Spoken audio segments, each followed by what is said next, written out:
So for a child to start well, he has to breastfeed well. From birth till 2 years, we call it the 1,000 days window of opportunity. Because if you start counting from the day conception till 2 years, it's 1,000 days. And what you do in those 1,000 days will greatly impact on the life of the person throughout his lifetime. And breastfeeding is central to it, since it is the first food that the child gets. So, at birth, we normally recommend that the child gets breast milk. And that's why we call it, and it's exclusive breastfeeding. By exclusive breastfeeding, you breastfeed from birth till 6 months without giving any other thing except on medication. Well, if the doctor recommends, alright, then you can give. But otherwise, you don't give any other thing. Now, breast milk is important because I first say it's the perfect food for the baby. And secondly, some of its benefit is it helps protect the child against diseases and all sorts of illnesses. And those illnesses that later that you see in the later stages of one's life, sometimes if you do the right thing, people that are exclusively breastfed, they don't normally get such they don't fall into such illnesses like obesity and the rest. Is very difficult. We're not talking about the health and welfare of the babies. Yes, yes. And then we talk of mental development, cognitive development is also very important, because any child that is breastfed, especially if exclusively, those children are normally so sound, their brains are developed, because the breast milk it helps to develop the brain, and so normally you find that very intelligent, very brilliant.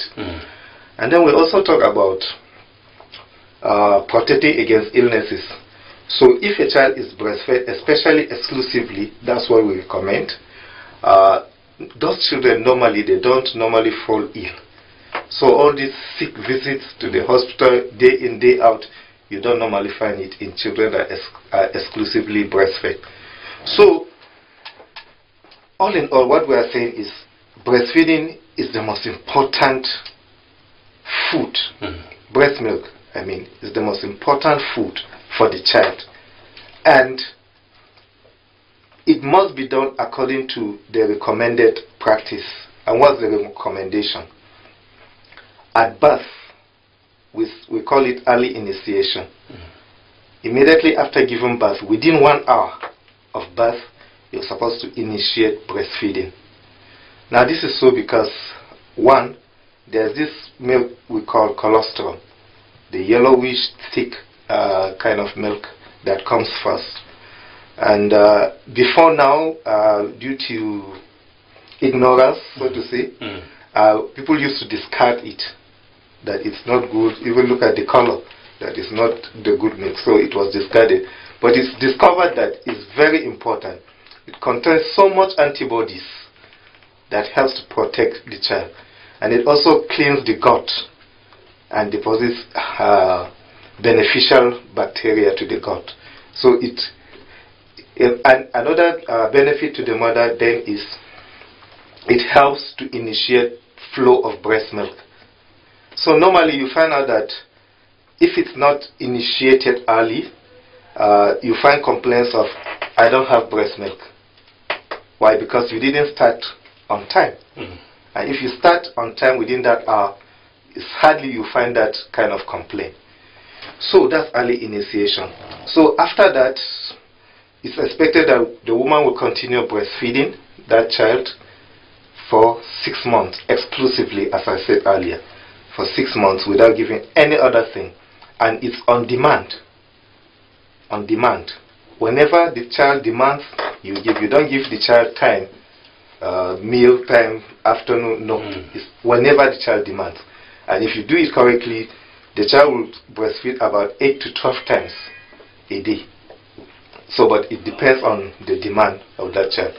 Now, after those 6 months, breast milk is still important, but it's not enough for that child. So we begin what we call complementary feeding. We now complement the breast milk because it's not adequate.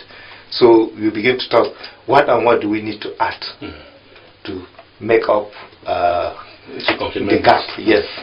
So that is what complementary. And normally we talk about local foods.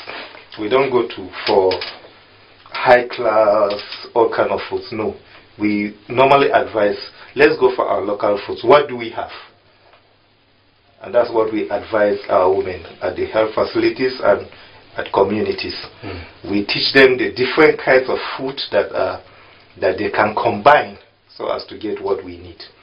So complementary feeding going alongside with breast milk. You breastfeed, then you complement with the food. Since we're talking about breastfeeding, I think it's also important, not just the babies, but the mothers too. Exactly. Let's look at these local foods and how it should be complemented during the breastfeeding. All right. So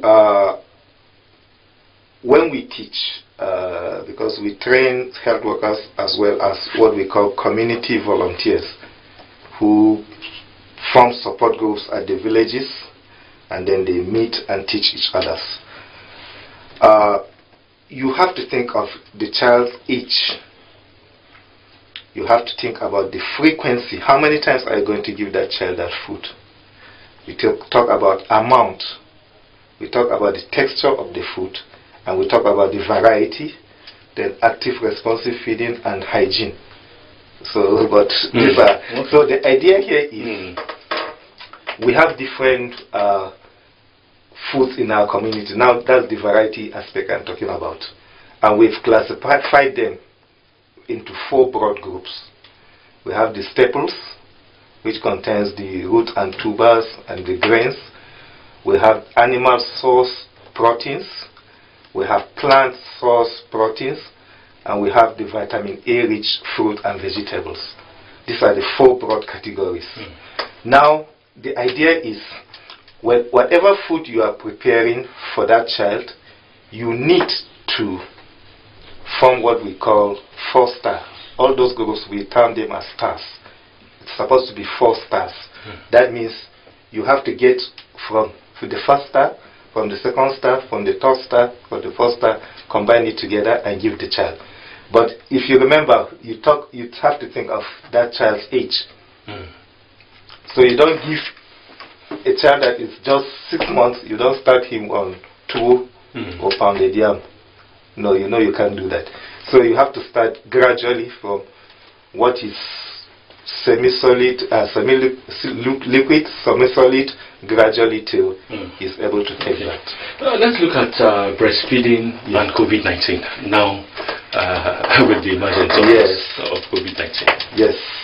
So the fear was, if a mother is infected, she could transmit the virus to the infant, the child, but it's been shown that that's not so. It's not transferred to the child. So in the context of COVID-19, you breastfeed. Yes, you do. And then, but the only thing is that the woman needs to take protective measures. The hand washing, the use of face mask, and all those COVID-19 protocols. But the breast milk does not transmit the coronavirus to the child. Initially, I wanted to ask about the prenatal planning for breastfeeding, which you've thrown some light. But how often should a mother breastfeed her baby? It's important. You mentioned that, but how often should a mother breastfeed her baby? Yes. The rule is on demand. On demand. Whenever the child demands, you breastfeed. So the mother has to be conscious, has to be observant. When is the child demanding for breast milk? Normally, we don't wait till the child starts to cry, because crying is normally the last sign the child gives. There are signs like you see the child, the tongue, bringing it in and out, or the finger, he will be licking the finger or the thumb, or the child will be restless, turning around. So when you begin to see those signs, you know that the child needs that breast milk. So you give before the child starts to cry. When it starts to cry, you know that it's hungry. You are not listening. So, and as I said earlier, if you will do it, you have to breastfeed about 8 to 12 times. And normally, during the nights, that's when the child tends to take the breast milk most. And this is so because, and also the woman tends to produce more milk at night because she's relaxed, she's at rest. Because breastfeeding also has to do with her emotional state. So if she's stressed up, the breast milk may not come as it should. And that brings us to, I don't know whether I'm jumping the gun. Go ahead. Yeah, it brings us to the theme for the year, a shared responsibility. It means all sectors, all groups have a responsibility to ensure the success of breastfeeding. Now, what brought this issue is, okay, for the woman to rest. Yes. One of the shared responsibility we are talking about on this thing is for the family. They need to support, to create an environment where the nursing mother will breastfeed adequately.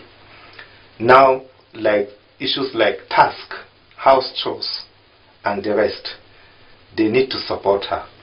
The husband can help in doing some of the house chores. Older children can help. And if it's an extended family, the other members of the family can be doing one or two things.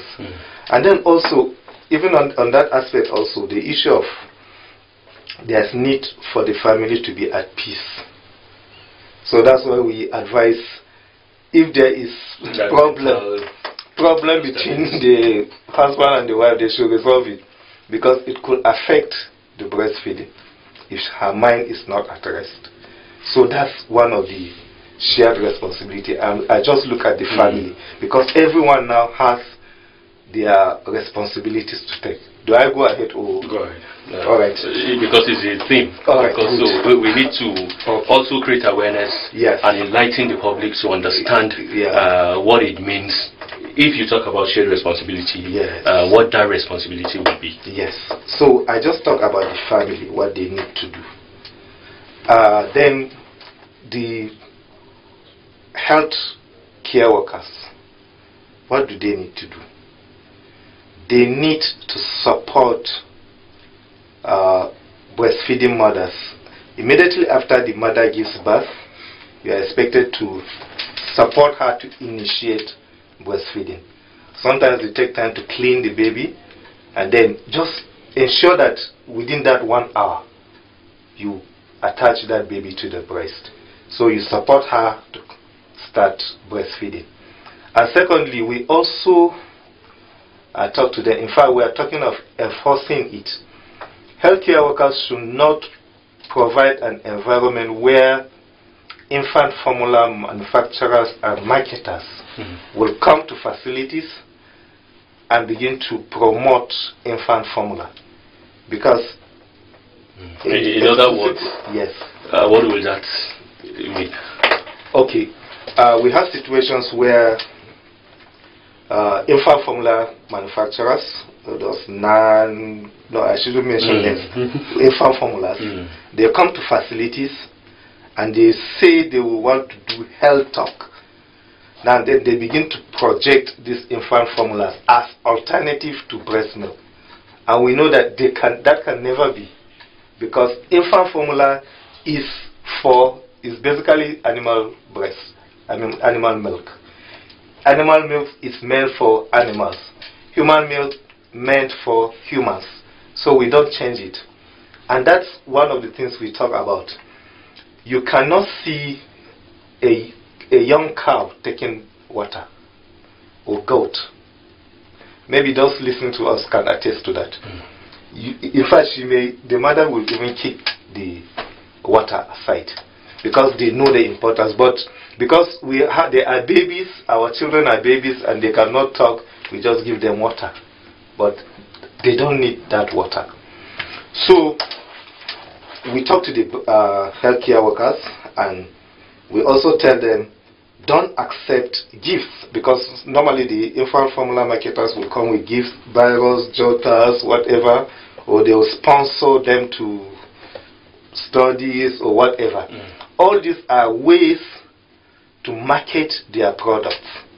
So healthcare workers must protect breastfeeding at their facilities. Now, the next is community and religious leaders. They also should provide an environment where breastfeeding is encouraged.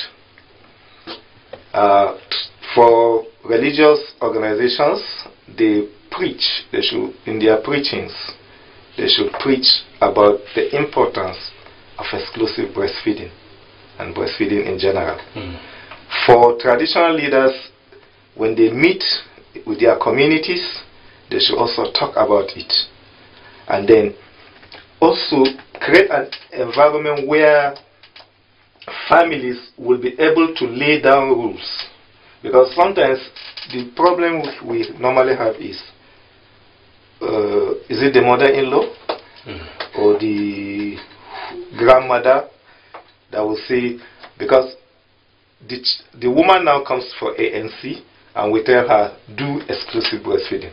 And she sees the benefits and she wants to do it, but she's constrained because somebody there is not allowing her to do, and she cannot talk to the grandmother. So the committee leaders now will create an environment where such interactions can hold, where the husband now and the wife can make a decision and say, this is what we want to do. We want to breastfeed our child exclusively, so please, we shouldn't interfere. So community leaders have this responsibility of talking to the communities and enlightening them on this. And that's one of the trainings that has been going on from the state government and also from some of our partners. They train community leaders and religious leaders on the need for them to help protect and promote breastfeeding.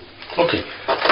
The issue of exclusive breastfeeding is encouraged. Yes. But is there, or should there be kind of a breastfeeding session? How long it should last?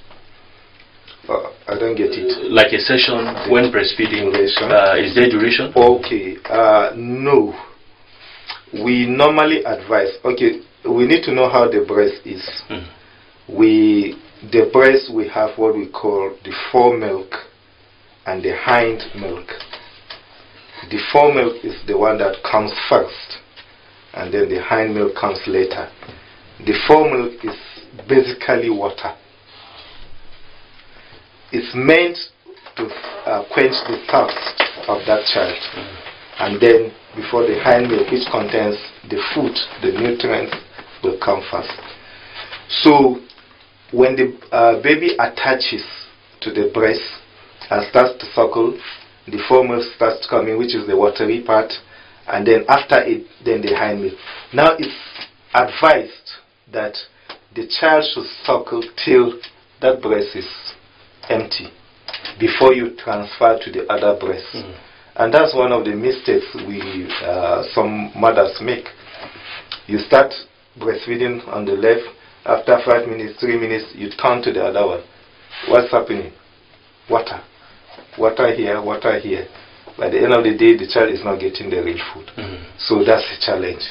So let the baby finish that breast, come off it. If it's not satisfied, then take him to the other one. Okay. Also, how will the mother know if the baby is getting enough milk? Like, how to know that the baby has gotten enough? Yes. The first thing is, normally you will look at the urine of the baby. If it's not colored, if it's watery, that should give you an idea that the baby is getting enough breast milk, and the baby will have about 8 weights for that day. But also you also see that in the growth of that child. If that child is not getting enough breast milk, it will not grow as it should. So it will not be adding weight, and you begin to notice the child is not gaining weight and the child is not active as it should, and then you should know that there's something wrong, I think. Okay. Now, how much do babies typically eat, since we're talking about protecting breastfeeding? I didn't get you. Talking about how much, like how long do they suck? Okay. You know, yeah, because there are, like you talked about, the issue of changing water here, water there, and how much should that, not in monetary terms, do? Yes, no, it all depends on the baby's capacity. You know, there are different stomach size, maybe because of age, so we cannot really say this is the length, but 30 minutes or so. And that is why breastfeeding is a business. It should be seen as a job, a work by the mother. She needs to sit down. She needs to be relaxed before she breastfeeds. Sometimes they are so busy, and then they are breastfeeding, they are working at the same time. You are not relaxed. The mother needs to sit down, needs to rest, and then pick the baby, position him well and attach him well. That's another aspect of it. If you are not positioning the baby well, that is, how do you hold the baby? And then attaching, how is the baby's mouth attached to the breast? They are very important. If you don't get the positioning, you will not get the attachment right. And if you don't get the attachment right, the baby will not get the milk as it should. And that's when you begin to hear sound. Smacking sound. Is this different from the breastfeeding tips? They said there are tips. Yes. Okay. Yes. This is typically. Yes. These are some of the tips. You know that whether the baby is breastfeeding well or not. So when you begin to hear sound, you know that the baby is not attached well, and the baby is sucking in air, and it will disturb the stomach as well. So you need to attach well, and you need to. I don't think time will permit us, but normally what we do is we normally refer people to the hospitals and to support groups where they get more information about this. Let me continue with the shared responsibility. I don't think I was through it because, and there's also the issue of policy makers. They also have a responsibility. Theirs is to make policies that will encourage breastfeeding. And I must say, for Kaduna State, the government has really been doing very well. And though we are not where we would want to be, but we can see a lot of commitment. What we call infant and young child feeding program, we have been, in fact, we are in 16 local governments already, and the plan is that all the local governments should have this infant and young child feeding program. This is where women are taught at community level how to take care of their children, how to feed them well. So, and another thing government can do, or maybe let me put it under the umbrella of employers. Government and employers and other form of employers, they also have a responsibility. They should create an environment to support mothers to breastfeed exclusively. Now, what they need to do, we know of the issue of maternity leaves, and just recently the government has approved 6 months maternity leave for women. The governor has made a pronouncement to that effect. So they will now enjoy 6 months so that they will stay at home and also breastfeed their babies adequately. And there's also what we call crèche. these are like breastfeeding rooms. Organizations like Ditv here, government ministries, wherever, should create a crèche, a room, where mothers can excuse themselves from work, go and breastfeed their babies, and go back to work. So it's encouraged. In fact, I know in one of the ministries we have it, and there are efforts to ensure that government agencies have it. But we also appeal to other organizations to also create that. And then we also talk of paternity leave. It's a shared responsibility, as we have been saying. So the man also has a role to play. His presence is one very important thing to the mother. If he stays at home, he encourages her, she will love to breastfeed, it will be easier for her. And then he can also help with the house chores, and do one or two things. And then also, her co-workers in the office should also support by encouraging her. So these are responsibilities for government and organizations. And then there's also responsibility for trade unions. They should also push for the issues of maternity leaves in their engagement with organizations, government and non-government organizations. So basically, everybody has a role to play. It's a shared responsibility. If everybody plays his part, then we can get it. I was just going to ask in government policies, if that is included, also looking at other employers, particularly the private one, balancing life with breastfeeding, and of course many different demands on busy mothers, busy working schedules, alongside the many other challenges that modern women face. Supporting mothers breastfeeding, also some mothers coming to tell you, well, to keep in shape and all that. These are part of the challenges. Yes. What is your call or advice how that should be handled? Yes. You talked about schedules, and that's one of the things under responsibility of our government and employers. Apart from the maternity leave, they need to look at the way to make her schedule flexible so that she's able to breastfeed as she should. She needs to be encouraged. Apart from the crèche, make her schedule flexible. She can come at whatever time, or when she's done with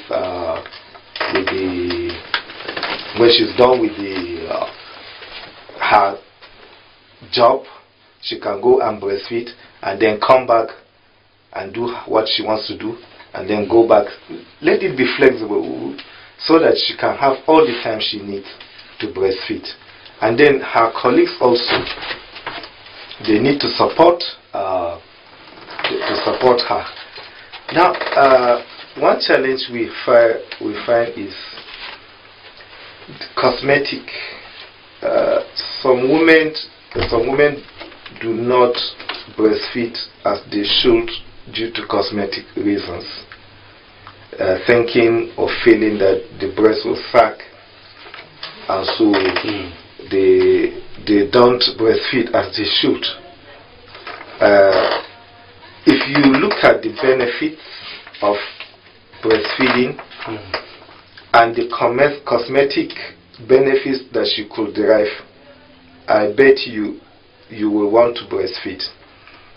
Looking at the issue of the brain development and so on and so forth, if you have a child that you didn't breastfeed and you have a child that was breastfed exclusively, you cannot compare their intelligence quotient. And so I don't think there's a parent that will want to have a child that is not doing well academically because you want to look good. Because basically, by and large, the breast will sack. no matter what you do. And I don't think your husband will not like you because your breast has sagged. So women need to look at it, and also the other benefits. What about the growth of the child? What about his development? And one other thing that breastfeeding is good at is, the advantages is the issue of bonding, creation of bond between the mother and the child. A child that is exclusively breastfed, normally the bonding is so much between it and that mother. And that child normally grows up knowing that he or she is loved. And psychologists will tell you that the person that knows is loved normally will behave well in society. Those that are normally miscreants and the rest, it has been shown that they didn't grow up in an atmosphere of love. So it now suggests that a child that is breastfed, especially exclusively, will not ordinarily become a miscreant because he knows the mother's love, and so he will not. It's hard. Yeah, it's hard. All right. Before we throw the lines open, let's look at the role of nutrition and sleep in breastfeeding. Okay. Sleep. Sleep is basically for the woman to rest, and for her to rest, she needs to sleep well. Even though we say babies tend to breastfeed more at night, but it's important that the woman gets her sleep. So the family must look for a support system to enable her. If she didn't sleep in the night, let her sleep in the daytime or any other time so that she gets her rest. Because as we said, stress will affect breast milk production normally. So the woman needs rest, she needs to sleep, she needs all the support she needs if our breastfeeding will be successful. Okay. Let's quickly throw the lines open, and when we come back we'll look at some of the breastfeeding tips, even though you've raised some or highlighted some, so that it is important when we talk about World Breastfeeding Week that mothers understand how to breastfeed. Let's throw the lines open so that viewers can contribute on the program. If you have just joined the program, you're on to National Agenda, which is reaching you from one of the studios of Ditv and Alheri Radio. We're looking at World Breastfeeding Week, protecting breastfeeding, a shared responsibility. World Breastfeeding Week is commemorated every August from 1st to 7th August, and of course it's a global campaign to raise awareness and galvanize action on things related to breastfeeding. We've been discussing with Mr. Adams George. He is the Assistant State Nutrition Officer, State Primary Health Care Development Board.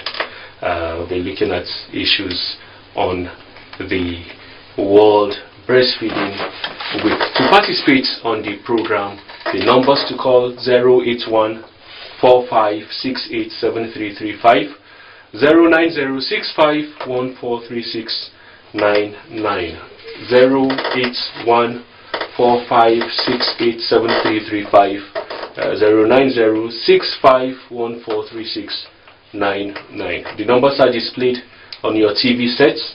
For listeners, 081 45687335 or 09065143699. Let's hear your name, where you're calling from, and let's hear your contribution.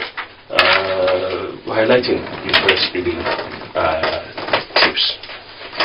Okay. One of the things we talk of the need for the woman to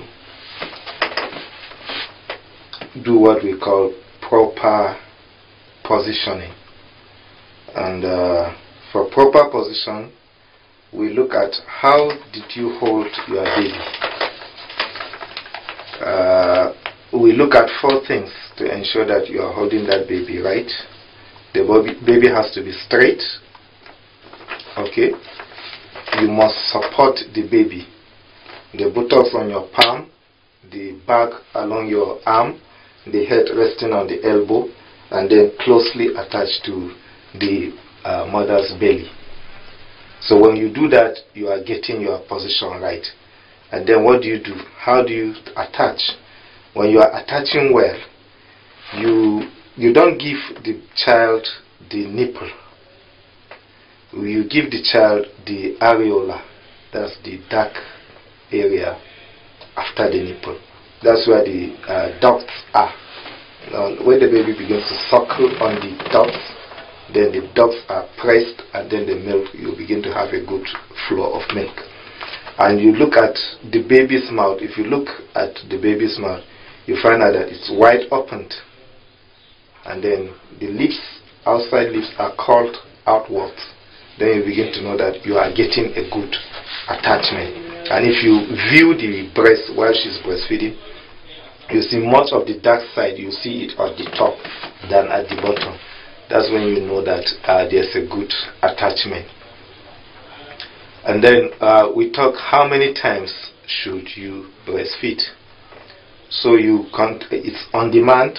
There's no fixed number of times, but research is saying when you breastfeed 8 to 12 times, that will give you.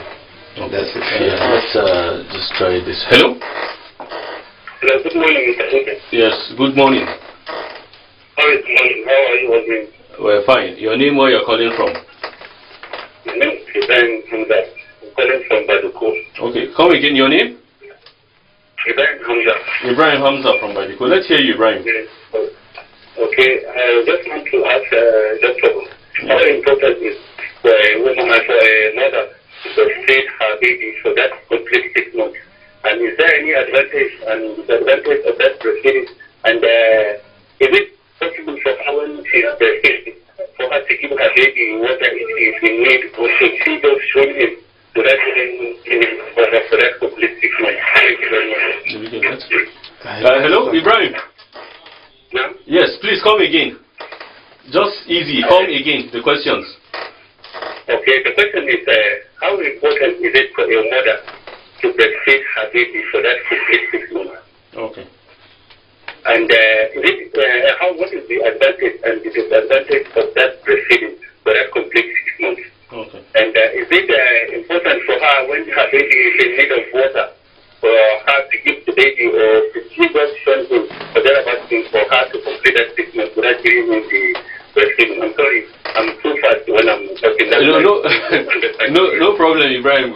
We get that. Okay. Yes, thank you, thank you. for the contribution. Okay. He's asking how important is it when you talk about exclusive, because I wanted to also ask you that when we talk about exclusive breastfeeding, for what duration are we talking about? He is talking important for the 6-8 months, and also advantage and disadvantage of breastfeeding, and also if there is need, the baby needs water, is it advisable for the mother to give that? Okay. The numbers still displayed, yes, before then.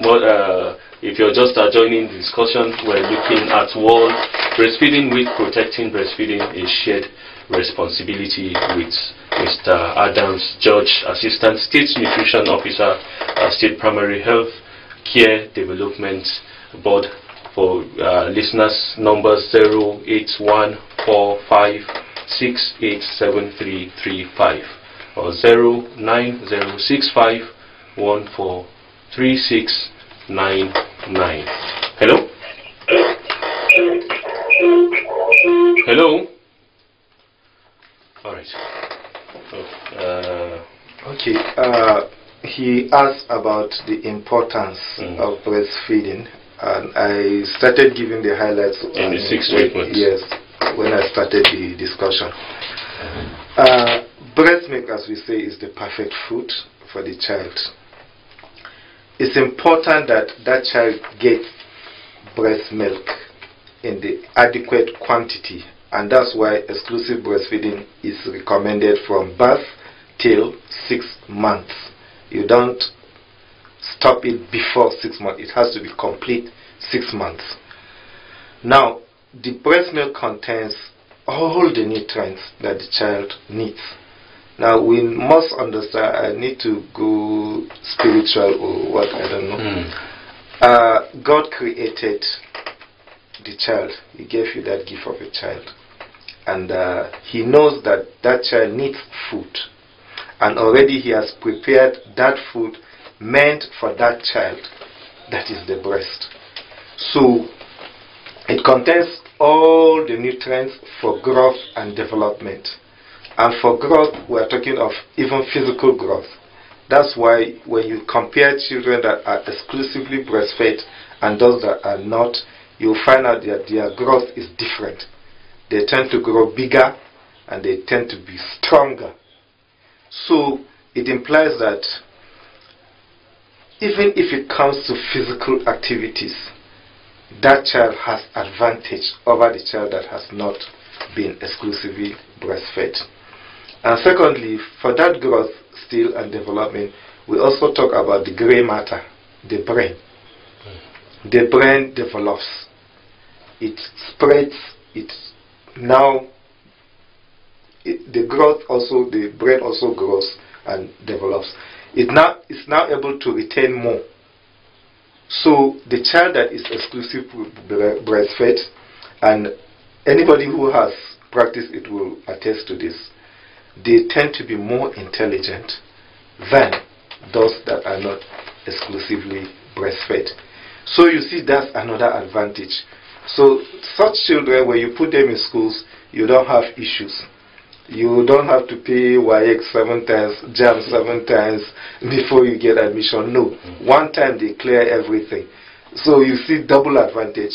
So even if it's from a poor family and they cannot afford to send him to school, and maybe you send him to learn mechanic or what, because of the brain is developed, that child has the skills and he has the initiative to do things way beyond those that are not exclusively breastfed. And then even if it's work that needs strength, because he's developed already, he's bigger, he has more strength to do the work than somebody that is not exclusive breastfed. That's even at the later stage of life. We're not even talking at childhood. So you can see how the advantages are. I think he also talked about water. Sure, water. Then also, when we talk about exclusive breastfeeding, what is actually the duration advised by experts? Yes, so exclusive breastfeeding is breastfeeding the baby with breast milk without any addition. Any could be herbs, could be water, could be whatever. You don't add it. Only that breast milk, except for how old? For 6 months. For 6 months. Complete 6 months. Then, except if the doctor writes a medication, go and buy this, then you know that that's the only rule where you give any other thing. But apart from that, we don't give any other thing. Okay. I think that also answers the question of demand for water. No, you don't give water, except if maybe that medication will need water to swallow it, except if that's the case. But then we don't talk about water, no matter the weather. Yes. All right. All right. Sorry. Let me just continue. Now we need to understand how the breast is. It's about 89% water. So if it's about 89% water, why will you want to add water again to that child, knowing that at that stage the child's stomach is not much, it's not big. Now you give it breast milk and then you add water. So basically you are not giving that child food, and that's when you begin to see the child not growing well. So if we understand that the breast milk is majorly water, we'll find no reason to give water. All right. Well, this is okay. Hello. Hello. All right. The number still displayed on your TV sets for listeners: 08145687335 or 09065143699. For viewers, the numbers are displayed on your TV sets. For listeners, 08145687335 09065143699. Other information you want to add or inform mothers? Okay, hello? Hello? Hello. Yes, good morning. Hello? Hello, good morning. How are you? Yes, I'm fine. Your name, where you're calling from? My name is Suleiman Ahmed. I'm calling from Malawi. Okay, let's hear you, Suleiman Ahmed. Hello? Alright, Suleiman Ahmed, the numbers are still displayed on your TV sets. Let's hear your contribution. When we talk about breastfeeding also, it is important to look at nutrition for the mother. Yes. What kind of food Absolutely. should she be taking? Yes, absolutely. Now, the mother, right from pregnancy, in what we call the infant and young child just feeding before you program. go ahead. Hello? Yes, good morning. Let's hear you. All right. Okay, right from pregnancy, we advocate that the woman needs to eat well. Now, we still go back to the 4-star diet we talk about. We talk about the different groups. In her meals, she needs to take all these groups. Now, there's one thing. In fact, it's not only for pregnant women. Everybody, let's just talk nutrition. There's one class of food that we are, let me say, negligent about. That's the fruits and vegetables. They are so important, but because they don't normally fill the stomach, so you find out that we don't normally take them. And sometimes we don't feel they are important, but they have very important nutrients, minerals and vitamins that the body needs to even process some of these foods that we are eating. You need some of these vitamins and minerals. So if you are not getting it, then what you are supposed to get from the other group, you may not get it. So it's very important that in a day, at least you should have a fruit and you should include vegetables in your meal.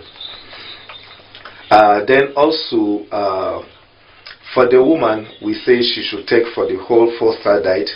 But when she's breastfeeding, we advise she takes 2 extra meals. 2 extra meals. Because she needs the strength. It's not as if the meals would affect the breast milk, but she needs it for her strength, for her to be able to breastfeed. Now, that woman, they may not be full meals, but they may be snacks. And when we talk about snacks, we talk of healthy snacks, which are our fruits, our vegetables, and we also advise you take some. Don't go for sugary things, no, and don't go for all this baked and whatever. Just go for the simple ones. Is it the apple, the banana, the rest, riɗi, kodu? Yes, these are snacks that the woman should take. So she should take 2 more extra meals for her. And then the issue of shared responsibility comes here again. The father has to support her, because now she needs to take 2 extra meals. Who provides? The father. So he must ensure that she gets those extra meals. At that point, we should give them that what they need. You should provide everything for them. Well, finally, call, advice here. mothers, parents, your call and advice just before we wrap up? Alright, so breastfeeding has been shown to be the best start you can give your child. There's a campaign that is run, we call it Start Strong. If you want your child to start strong in life, you need to breastfeed that child exclusively and continue the breastfeeding till 2 years and beyond. We don't stop at 2 years. You must reach those 2 years and you can go beyond these 2 years. That will give that child the advantage to start life. Otherwise, I bet you that child will be playing catch up throughout his life, because if you miss those 1,000 days, you will be playing catch up throughout your life. And as I said earlier, there are some conditions that for the child that was exclusively breastfed, in later life he may not find himself in such conditions. So our advice, and why WHO and the World Health Assembly is advocating for exclusive breastfeeding, is for our children to develop, to grow, to be to their full potential. Alright, this is how we wrap up looking at discussions, the World Breastfeeding Week. Protecting breastfeeding is shared responsibility. It's a week from 1st to 7th of August, and like he said, let's start strong and avoid catching up. Yes. Because we'll be discussing with Mr. Adams George, who is the Assistant State Nutrition Officer, State Primary Health Care Development Board. Thank you for sharing your views, enlightening and educating the public, Mr. Adams George. Thank you for having me. And I call on all to observe this week. Let's breastfeed our children exclusively to give them the advantage they need to start life. Alright, beyond the week, of course. Yeah. Once again, thank you for investing your time. My name is Uche, and on behalf of the crew, thank you for watching. And join us again tomorrow for another edition of the program, and enjoy the rest of the day.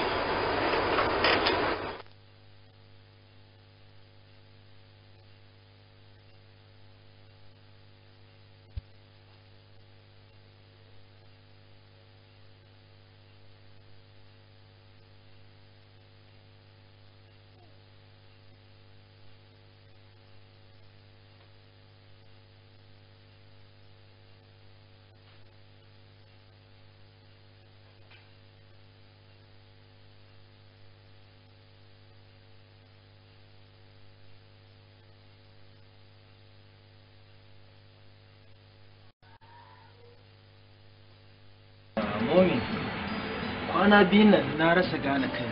Wai me ke faruwa ne? Saboda Allah